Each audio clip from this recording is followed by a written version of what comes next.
안녕하세요, 여러분. 자, 이번 시간에는요, 우리 4단원, 설득의 힘, 그 논증 방법 파악하며 읽기에서 본문 공부해 보도록 합시다. 본문, 생명을 불어넣는 마법사의 물 할 거고요. 페이지는 176페이지를 펼치시면 됩니다. 거기에 나와 있는 본문을 우리 같이 한번 읽어보도록 합시다. 생명을 불어넣는 마법사의 물, 남창훈. 영국 왕립학회의 모토는 다른 사람의 얘기를 그대로 믿지 말라입니다. 탐구한다는 것은 사람들이 철석같이 믿고 있는 사실을 당연하게 받아들이지 않고 의심하는 일을 뜻합니다. 파스테르가 살던 시대, 사람들은 미생물이 저절로 발생한다고 믿었습니다.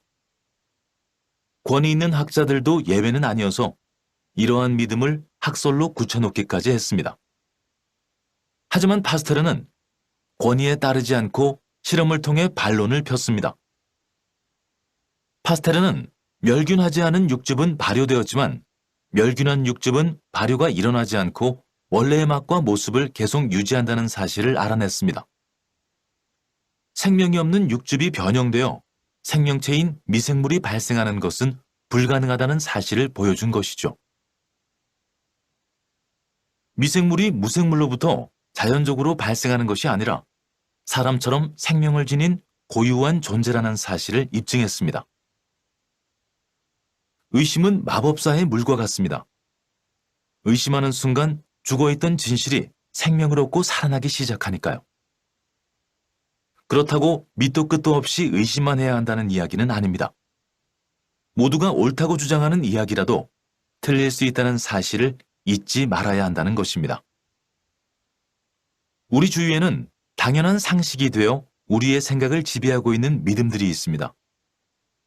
여러분은 텔레비전에서, 교과서에서, 어른들의 이야기에서 이를 하나둘씩 받아들입니다. 하지만 그 믿음이 모두 진실일까요? 자유낙하를 하는 두 물체 중 더 무거운 것이 더 빨리 땅에 떨어진다. 아리스토텔레스는 이렇게 주장하고 대부분의 사람은 이 주장을 별 의심 없이 받아들였습니다. 하지만 갈릴레이는 이 주장에 의문을 품었습니다. 그리고 여러 번의 실험으로 모든 물체는 그 무게와 관계없이 똑같은 속도로 자유낙하한다는 사실을 증명해냈습니다. 코페르니쿠스 역시 누구나 믿고 따르던 프톨레마이오스의 생각, 즉 우주의 중심이 지구라는 생각에 의심을 품었습니다. 그리고 지구가 태양을 중심으로 돈다는 지동설을 주장했습니다. 이처럼 탐구하는 것은 우리를 둘러싸고 있는 잘못된 믿음에 의심을 품고 새로운 가설을 세우고 실험으로 입증하여 그 잘못을 바로잡는 일을 뜻합니다. 자, 그럼 글의 구성부터 보도록 합시다. 여러분 교과서를 보면은 동그라미 1번, 2번, 3번, 4번 이렇게 책에 아마 쓰여져 있을 거예요.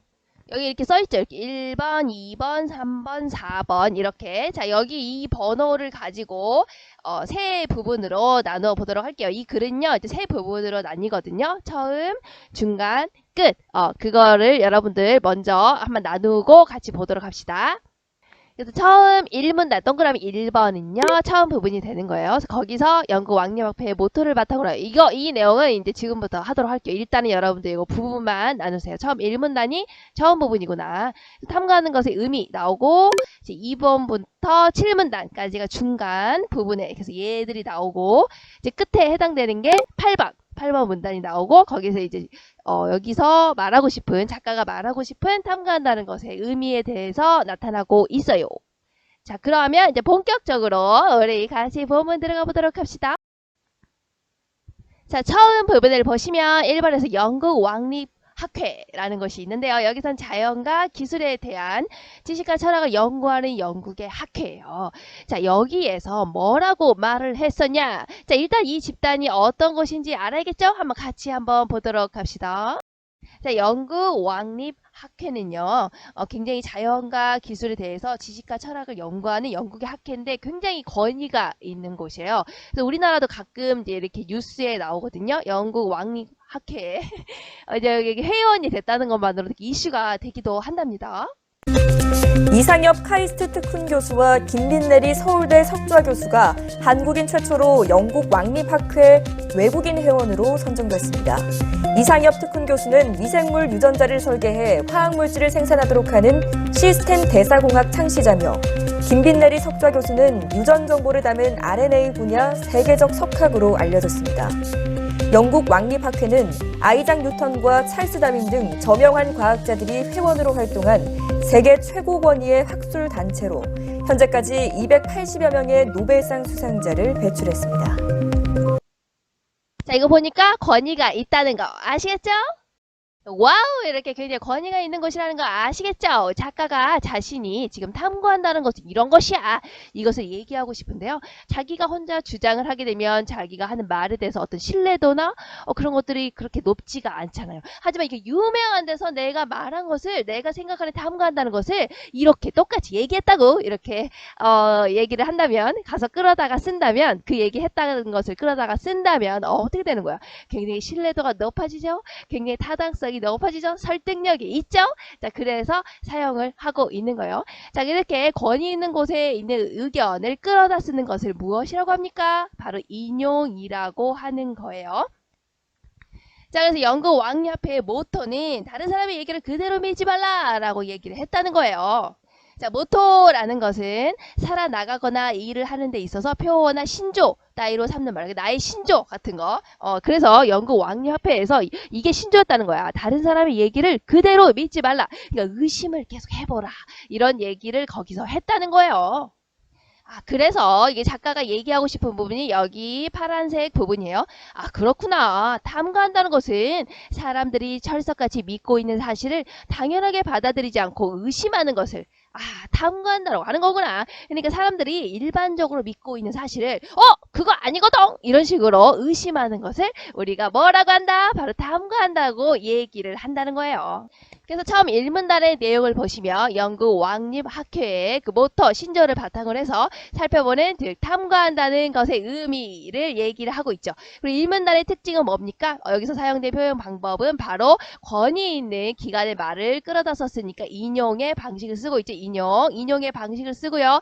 이렇게 권위 있는 곳에서 이런 말을 했었잖아. 내가 말하고 싶은 얘기를 그대로 했다고. 이렇게 되면 교수님의 주장이 굉장히 설득력이 높아지게 되는 거죠. 신뢰도가 높아지게 되는 거죠. 설득력이 높아지는 효과가 있다. 여기까지 정리하시면 1문단 내용 정리 끝났네요.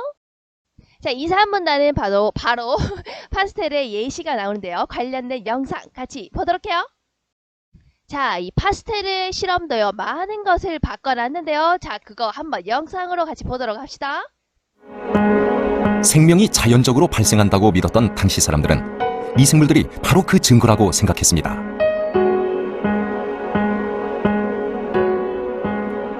하지만 단순한 원리로 만들어진 플라스크 하나가 사람들의 생각을 바꾸었습니다. 이 플라스크를 만든 주인공은 19세기의 미생물학자.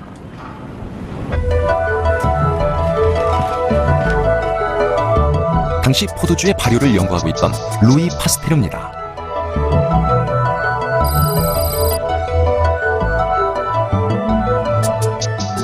Louis Pasteur was a really smart guy. And he was an experimenter. He actually tried things out to see if his ideas are right. And he'd already gotten onto the idea that bacteria were responsible for milk turning sour, for wine turning to vinegar, and for disease. He was one of the first people to understand that human disease might be caused by bacteria. 파스테르는 공기 중을 떠다니는 먼지에서 포도주를 발효시키는 것과 비슷하게 생긴 미생물을 발견했습니다. 그리고 미생물이 공기를 통해 퍼져나간다고 생각하게 되었죠. 그는 자신의 주장을 입증하기 위해 작은 실험을 계획합니다. 우선 플라스크 안에 실험에 쓰일 육즙을 넣은 다음 공기는 통과하되 먼지는 굴러지도록 하기 위해 플라스크의 목을 S자 형태로 구부렸습니다.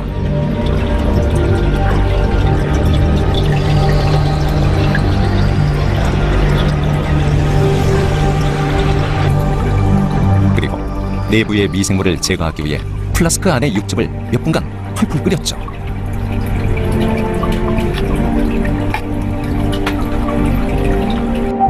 일주일의 시간이 경과하는 동안 플라스크 안의 변화를 관찰했습니다.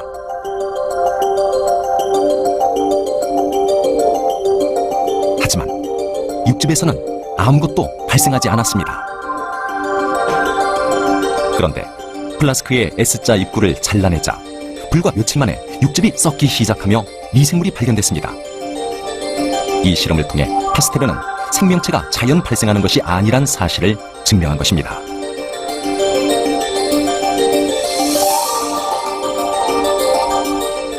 What he discovered and what he proved to the people that he gave talks to about this is that only if that broth was exposed to dust could bacteria appear. So he concluded that all life must come. 자, 이게 중요한 거예요. 그래서 모든 생명은 반드시 이미 존재하는 다른 생명에서부터 나오는 것이지 미생물이라고 해서 저절로 발생하는 게 아니라는 거. 저절로 발생하는 게 아니고 이미 존재하고 있는 다른 것에서부터 이렇게 나온다고 이 실험을 통해서 결론을 내렸다는 겁니다. From existing life. 파스테르의 실험은 생명의 기원에 있어 중요한 전환점이 되었습니다. 자, 이해가 더 쉽죠? 자, 그러면 다 같이 이제 본문 내용을 같이 보도록 합시다.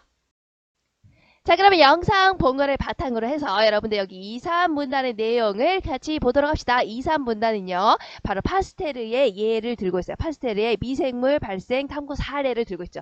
근데 우리 지금 계속 공부하고 있는 게 뭡니까? 탐구한다는 것이 이런 것이야 라는 것을 얘기하는 거죠. 탐구한다는 게 뭐라고? 지금까지 사람들이 당연히 그런 거 아니야? 라고 믿고 있는 게 그거 아니거든! 이렇게 생각을 하고 새롭게 자신이 실험을 통해 입증하는 거. 이것을 탐구한다라고 했잖아요. 자, 그거 예에 속하는 사람 먼저 첫 번째 파스테르 볼게요. 자, 파스테르가 살던 시대 사람들은요, 미생물이 저절로 발생한다고 당시에는 믿었다는 거야. 그래서 이거는 당시에 일반적으로 이렇게 믿어왔던 믿음의 사례가 되겠죠. 자, 그래서 당시에 권위 있는 학자들도 예외는 아니었기 때문에 당연히 그런 거 아니야? 이렇게 학설로 굳혀놓기까지 했다는 거예요. 자, 학설이라는 것은 이제 학술적인 어떤 문제에 관해서 주장하는 이론을 얘기합니다. 그래서 이거를 딱 이론으로 굳혀서 주장을 했다는 거야. 뭐가? 바로 미생물이 저절로 발생한다라는 것을 딱 원칙으로 삼아가지고 이렇게 주장을 해왔다는 거야. 자, 하지만 우리의 파스테르 어쨌다는 거죠? 그거 아니거든! 이렇게 했다는 거야. 그래서 권위에 따르지 않고 실험을 통해서 반론을 폈다는 거야. 그거 아니거든! 이렇게. 자, 그래서 파스테르는 아까 실험 영상을 봤죠. 멸균하지 않은 육즙은 발효되었지만 자, 멸균이라고 하는 것은 살균한다고 똑같은 거예요. 그래서 미생물을 딱 죽여놓고 그러고 나서 거기에 있는 육즙, 그러니까 멸균 어떤다고 그랬지? 아까 멸균하지 않은 육즙, 그러니까 멸균하지 않고 나왔던 육즙은 여러분들 아시죠? 그거 뭐 햄버거 같은 거 먹을 때 이렇게 쫙 고기에 즙이 나오잖아요. 거기 나오죠? 거기에 즙을 육즙이라고 하는 거예요. 거기는 발효가 됐다는 거야. 근데 멸균한 육즙은 발효가 일어나지 않고 원래의 맛과 모습을 계속 유지한다는 사실을 알아냈습니다. 그러니까 세균이 침투하지 않고 세균을 죽여버린 육즙은 발효가 일어나지 않고 그냥 그대로 있더라는 거야. 그래서 생명이 없는 육즙이 변형이 돼서 생명체의 미생물이 발생한다는 것은 불가능한 사실을 보여주게 된 거죠. 그래서 아까 그 실험에서 보듯이 생물은 미생물도 그러니까 저절로 발생하는 게 아니고 원래 있던 생물에서부터 변형돼 에서 이렇게 다른 생물이 발생하게 된다라는 것을 내가 밝혀냈거든. 누가? 파스테르가 이제 실험을 통해서 알게 됐거든. 이것을 얘기하는 거예요. 자, 그래서 결론이 나왔죠. 미생물이 무생물로부터 자연적으로 지 혼자 그냥 발생하는 게 아니라 사람처럼 생명을 지닌 고유한 존재라는 사실을 입증했다. 그러니까 탐구 결과 입증한 사실에 해당하는 게 바로 이 부분이 되겠죠. 자, 그럼 2, 3문단을 요약해보면 이렇게 되는 겁니다. 파스테르의 미생물 발생 탐구 사례가 나왔는데 거기서 미생물이 자연적으로 발생하는 게 아니거든! 나 그거 아니거든! 이렇게 하고 실험을 통해서 입증을 했지. 아, 이 미생물도 생명을 지닌 고유한 존재라는 거구나. 이렇게요. 자, 이렇게 하면 2, 3문단 정리 다 됐겠죠? 자, 그러면 그 다음에 이제 4문단에 대해서 볼게요. 여기서는 이제 제목과 관련해서 얘기를 하고 있어요. 자, 핑크색 부분을 볼게요. 의심은 마법사의 물과 같습니다. 라고 얘기를 하고 있어요. 오! 이거 제목이랑 연결이 되잖아. 자, 제목이랑 연결을 해서 보시면요. 이 문장을. 제목이 뭐죠? 생명을 불어넣는 마법사의 물이라고 했죠. 자, 이게 무슨 말이야? 생명을 불어넣는 마법사의 물이라니.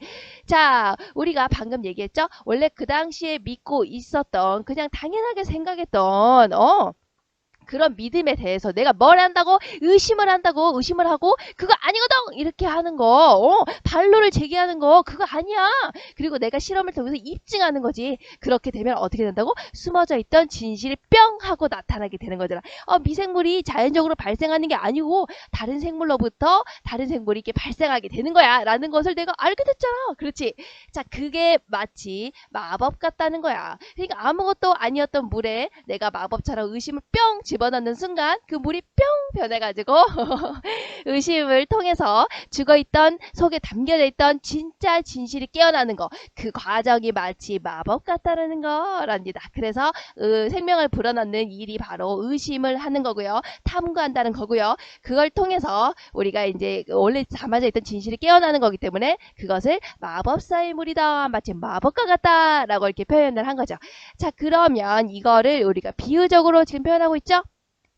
의심은 마법사의 물과 같습니다 라고 표현을 했잖아요. 그러니까 의심은 원관념이 될 거고, 그리고 마법사의 물을 보조관념이 되겠죠. 그래서 거기에 비유를 사용해서 표현을 하고 있구나 라는 것을 알 수가 있죠.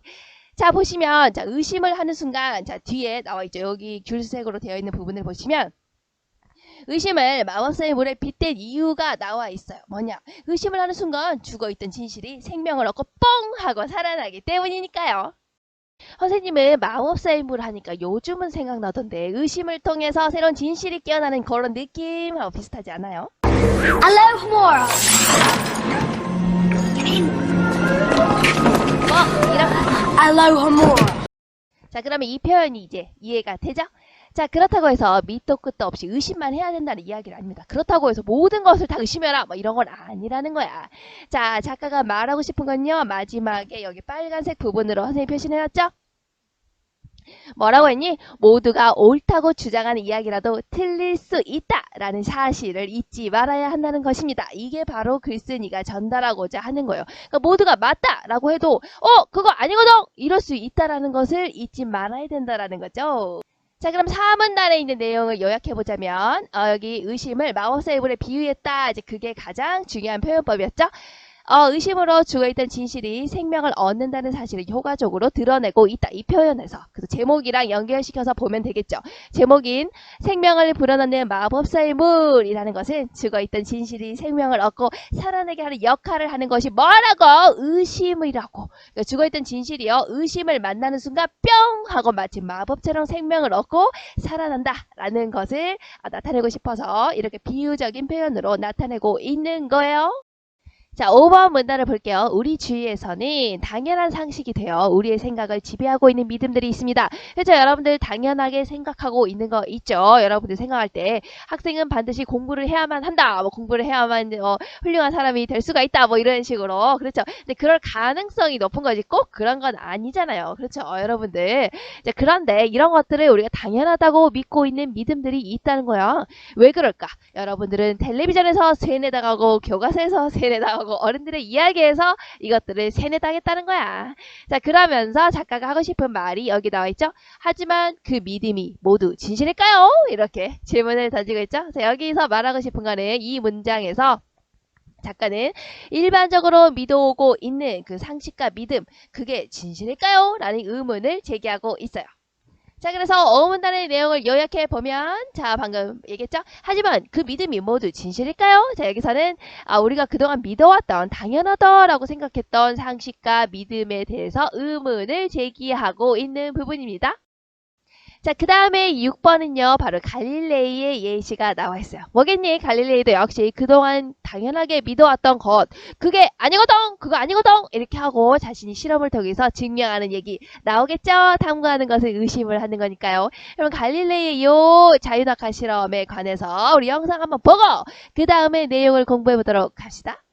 요 실험을 했답니다. 그래서 기본적으로 그 당시에 믿고 있었던 믿음을 깨부쉈죠. 거의 2000년 동안 사람들은 무거운 물체가 가벼운 물체보다 더 빨리 떨어진다고 믿었습니다. 이러한 믿음은 고대 그리스의 철학자 아리스토텔레스가 행했던 관찰에서 비롯됐습니다. 이에 대해 그 누구도 의심을 품지 않았죠. 하지만 17세기에 이르러 갈릴레오 갈릴레이는 직접 실험을 해보기로 결심했습니다. 그가 피사의 사탑 꼭대기에서 질량이 다른 공들을 떨어뜨려 봤다는 이야기가 전해집니다. 갈릴레오의 실험을 직접 확인해보기 위해 오하이오주 클리블랜드에 있는 미국 항공우주국 글렌 연구소에 가서 미소중력 연구팀장 스티브 시몬스를 만나봤습니다. 아, 이게 그거군요. 네, 이게 그 진공 장치입니다. 지하 120m 깊이인데다 공기를 완전히 빼두기 때문에 미소 중력 시험용으로는 그만이죠. 그럼 아리스토텔레스부터 시작해볼까요? 당연히 그래야죠. 아리스토텔레스는 물체의 낙하 속도는 그 질량에 따라 달라진다고 생각했어요. 맞는 말 같은데. 당연히 맞는 말 같습니다. 물체의 질량에 따라 낙하 속도가 달라진다고 믿어온 세월이 얼만데요. 예를 들어 여기 깃털과 탁구공이 있어요. 둘 다 대단히 가벼운 물체지만 낙하 속도는 서로 다르죠. 아, 그러네요. 그 차이를 명확하게 알아보기 위해서 크기와 모양이 엇비슷하면서도 질량은 확연하게 차이가 나는 골프공과 탁구공으로 실험을 해보죠. 같이 떨어뜨려 보면 둘이 똑같은 속도로 떨어져요. 갈릴레오가 실험을 통해 알아낸 것도 무거운 물체일수록 더 빨리 낙하한다는 것이었습니다. 공기 저항 때문에 가벼울수록 천천히 떨어진다는 것이었습니다. 공기 저항이 미치지 못하도록 해보면 더 명확하게 알 수 있죠. 공기가 이 잎에 영향을 끼치지 못한다면 둘의 낙하 속도는 거의 같아지게 돼요. 여긴 뭐 하는 것이죠? 이 안엔 무중력 상태를 한 번에 5초씩 지속시키는 설비가 있습니다. 저 커다란 진공 탱크 속 공기를 모두 빼내면 공기 저항을 없앨 수 있어요. 오늘 실험이 있습니다. 국제우주정거장에서 쓸 새 소화기의 적합성을 알아보는 실험이죠. 이제 곧 헬륨의 성능이 이산화탄소보다 나은지 못한지 판가름이 날 겁니다. 아니타, 시작하세요. 아, 저 커다란 로켓을 떨어뜨리는 거군요. 자, 갑니다. 아, 가네요. 5초 후면 부딪힐 거예요. 바닥이 진동하는 게 느껴지죠? 예. 충돌 충격 때문에 그래요.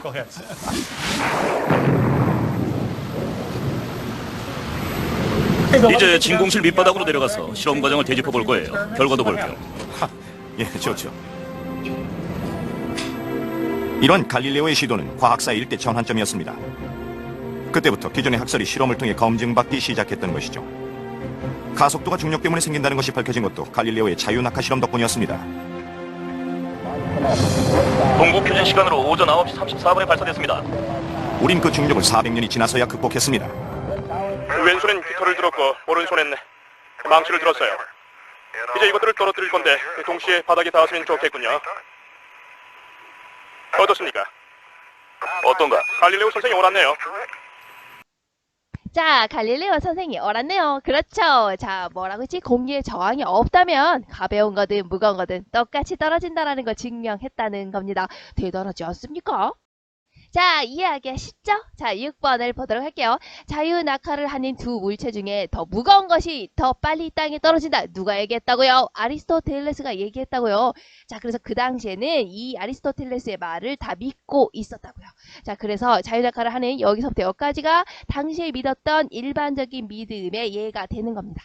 자, 자유낙하라는 것은 일정한 높이에서 정지하고 있었던 물체가 중력의 작용만으로만 떨어질 때 운동을 자유낙하라고 해요. 그래서 대부분의 사람들은 이 주장을 별 의심 없이 받아들였다는 거야. 워낙 유명한 사람이 얘기했잖아. 하지만 갈릴레이 어땠다고요? 탐구했다고요? 의심을 했다고요? 그래서 아니거든! 이렇게 하고 이 주장에 의문을 품었어요. 탐구하는 자세 나타나 있죠? 자, 그리고 여러 가지 실험을 막 했어요. 아까 실험했던 거 있죠? 피사의 사탑에 올라가서 공을 떨어뜨려 본 거예요. 자, 그 해보니까 무게와 관계없이 똑같은 속도로 자유낙하를 한다라는 사실을 증명해냈다는 거예요. 그러니까 공기의 저항이 없다는 그런 조건이 주어진다면 모두 똑같은 속도로, 그러니까 무겁든 가볍든 똑같은 속도로 자유낙하 한다는 것을 증명해냈다는 겁니다. 그래서 이 부분이 바로 탐구 결과, 자기가 이제 실험한 결과, 입증한 사실에 해당하는 부분이 되겠죠. 그리고부터 씁니다까지가. 자, 그럼 육문단의 내용을 정리해볼게요. 갈릴레이의 자유낙하 탐구 사례가 나와있죠. 자유낙하할 때 무거운 것이 더 빨리 떨어진다. 아니거든. 아리스토텔레스의 생각이었죠. 아니거든. 그래서 무게와 관련이 없고 똑같은 속도로 자유낙하하더라니까. 무겁던지 가볍던지 모두 똑같은 속도로 떨어지더라. 공기의 저항이 없다면 말이죠. 여기까지가 바로 육문단의 내용이었어요.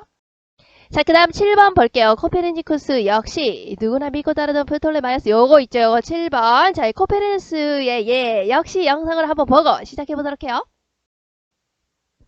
코페르니쿠스의 원리에 대해서 한번 같이 보도록 합시다.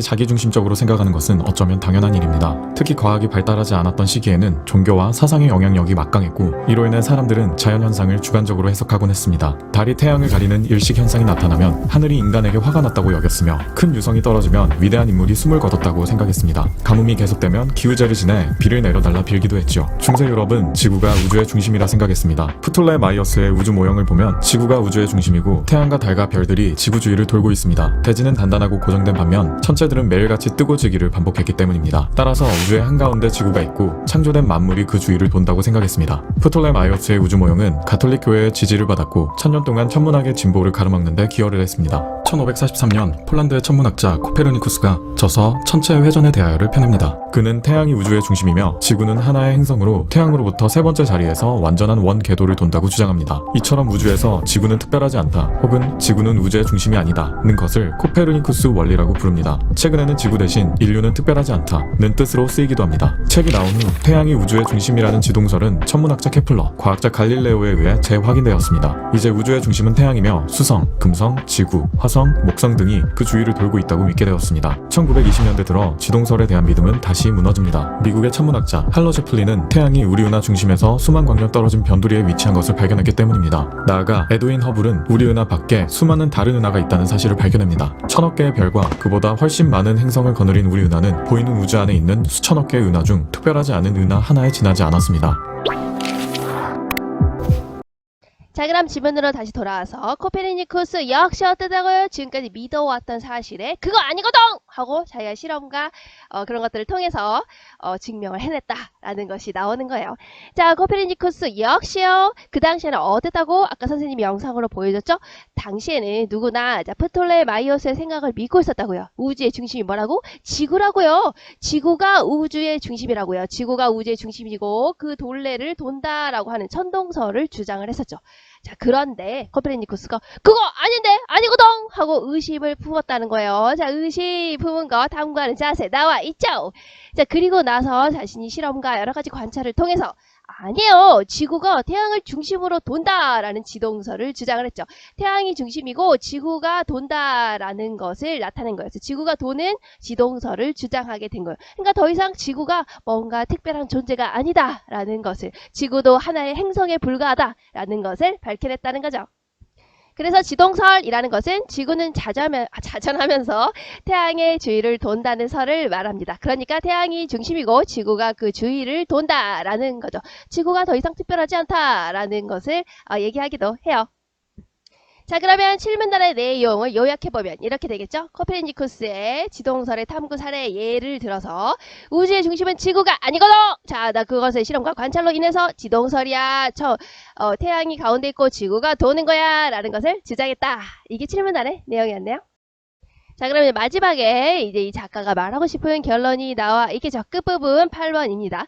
이처럼 탐구한다는 것은 우리를 둘러싸고 있는 잘못된 믿음에 의심을 품고, 근데 사실은 이게 쉽지가 않죠. 그 당시에 당연히 그럴 거다, 이건 당연한 거다라고 믿는 거에 의심을 한다는 게 쉬운 게 아니야. 자, 그런데 이런 걸 했다는 거예요. 마치 마법사의 불처럼, 그렇죠? 의심을 품고 새로운 가설을 세우고 실험을 입증해서, 자, 가설이라는 것은 어떤 사실을 증명하거나 설명하거나 어떤 이론 체계를 이끌어내기 위한 설정한 가정이에요. 이제 내가 가정을 세우고 그것을 증명해 가면서 내가 이런 것들을 밝혀냈다는 거죠. 자, 그래서 이렇게 입증하여 그 잘못을 바로잡는 일을 뜻합니다. 그게 뭐라고요? 바로 탐구하는 것이죠. 그러니까 기존에 믿어왔던 것에 대해서 그거 아니거든 하고 내가 짜짜짜짜 실험과 가설을 통해서 입증해서 딱 바꿔서 새로운 진실을 따오르게 한다. 그게 바로 탐구한다는 것을 말하는 것입니다. 그게 바로요, 글쓴이가 말하고 싶은 탐구하는 것의 의미가 되는 거예요. 자, 그럼 가장 중요한 거 있겠죠? 그 글쓴이의 주장이 바로 이 팔문날에 나타나 있었잖아요. 모두가 옳다고 주장하는 것, 당연한 상식으로 믿는 것도 의심해야 된다 라는 것이 이제 작가가 얘기하고 싶은 거고요. 탐구한다는 것은 잘못된 믿음에 의심을 품고 그 잘못을 바로잡는 일이다 라고 이제 결론을 내리고 있어요. 팔문단에서. 자, 그러면 이제 중요한 거 우리 이거 공부를 해야겠죠? 이 글에 사용된 논증 방법에는 무엇이 있을까? 자, 근거를 들었죠? 파스텔도 의심을 품고 탐구했다고. 자, 갈릴레이도 의심을 품고 탐구했다고. 코페르니쿠스도 의심하고 탐구했었다고.